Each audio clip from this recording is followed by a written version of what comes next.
নজর রাখবো পরবর্তী সংবাদে। আগামীকাল থেকে শুরু হচ্ছে ৪৩তম আগরতলা বইমেলা। এবারের বইমেলাকে কেন্দ্র করে সেজে উঠছে হাপানিয়ার আন্তর্জাতিক মেলা প্রাঙ্গণ। যদিও তার প্রস্তুতি একেবারে শেষ পর্যায়ে রয়েছে। আগামীকাল থেকে শুরু হবে বইমেলা, চলবে আগামী 14 জানুয়ারি পর্যন্ত।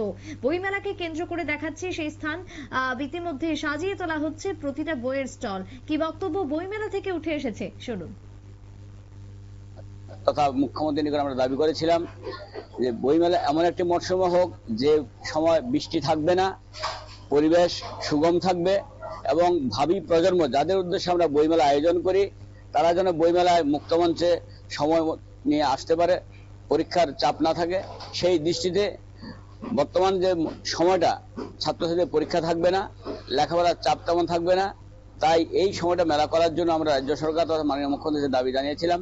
রাজ্যের মাননীয় অনুভবী মুখ্যমন্ত্রী আমাদের দাবি মোতাবেক জানুয়ারির প্রথম সপ্তাহে তথা ২রা জানুয়ারি ২০২৫ বইমেলা শুরু করেছেন। সেজন্য রাজ্য সরকার তথা মাননীয় মুখ্যমন্ত্রীকে the all Tripura book sellers and publishers association এবং মেলায় অংশগ্রহণকারী সমস্ত পুস্তক ব্যবসায়ী এবং প্রকাশকদের পক্ষ থেকে আন্তরিক সশ্রদ্ধ অভিনন্দন জ্ঞাপন করছি এবং আহ্বান জানাচ্ছি রাজ্যের সমস্ত পুস্তক পড়ুয়া, অভিভাবক এবং বই প্রেমীদের আসুন বইমেলায়, বই কিনুন, বই পড়ুন, বই উপহার দিন। অন্ততপক্ষে মেলা প্রাঙ্গণে এসে বইয়ের যে দুটি মলাটের মাঝখানে যে আরো বই আছে, অর্থাৎ পাঠ্য বইয়ের বাইরে যে আরো বই আছে, আপনার প্রিয় ছাত্রছাত্রী আপনার সন্তান সন্ততিদের কাছে বই নিয়ে পরিচয় করান যে পাঠ্য বইয়ের বাইরে আরো অনেক বই পাওয়া যায়। এটাই হবে বইমেলার সবচেয়ে বড় আউটপুট এবং বইমেলার সফলতা। আমরা আশা করি বর্তমান সুন্দর একটা পরিবেশে আমরা বইমেলার আয়োজন করতে পেরেছি এবং এই আয়োজনের মধ্যে দিয়ে রাজ্যবাসী সাড়া দেবেন।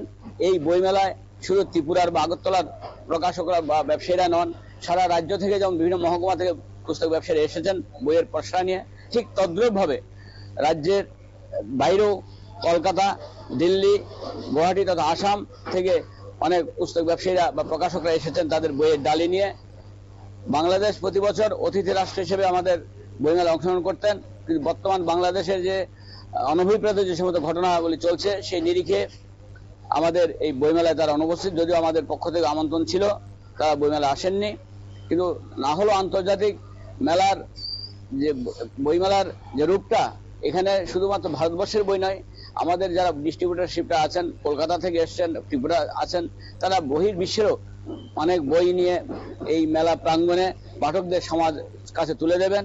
আমাদের প্রত্যাশা রাজ্যবাসী, সমস্ত ছাত্র সমাজ, শিক্ষানুরাগী, শিক্ষক, অভিভাবক এবং আপনারা শুনলেন সংশ্লিষ্ট বক্তব্য। বইমেলাতে মানুষ যান, উপভোগ করুন, বই কিনুন, বই পড়ুন এবং বইয়ের প্রতি যে বন্ধুত্ব, যে সখ্যতা রয়েছে চিরকালের, সেই সখ্যতা আরো বেড়ে উঠুক। নানান রকমের বই দেখুন, বই পড়ুন। কলকাতা থেকে শুরু করে বিভিন্ন স্টল বসছে বিভিন্ন রাজ্যের। তবে বাংলাদেশ এবারে বইমেলাতে থাকছে না, বাংলাদেশের কোনো স্টল এবারে বইমেলাতে বসছে না, সেটাও জানিয়ে দিয়েছেন বইমেলা কর্তৃপক্ষ।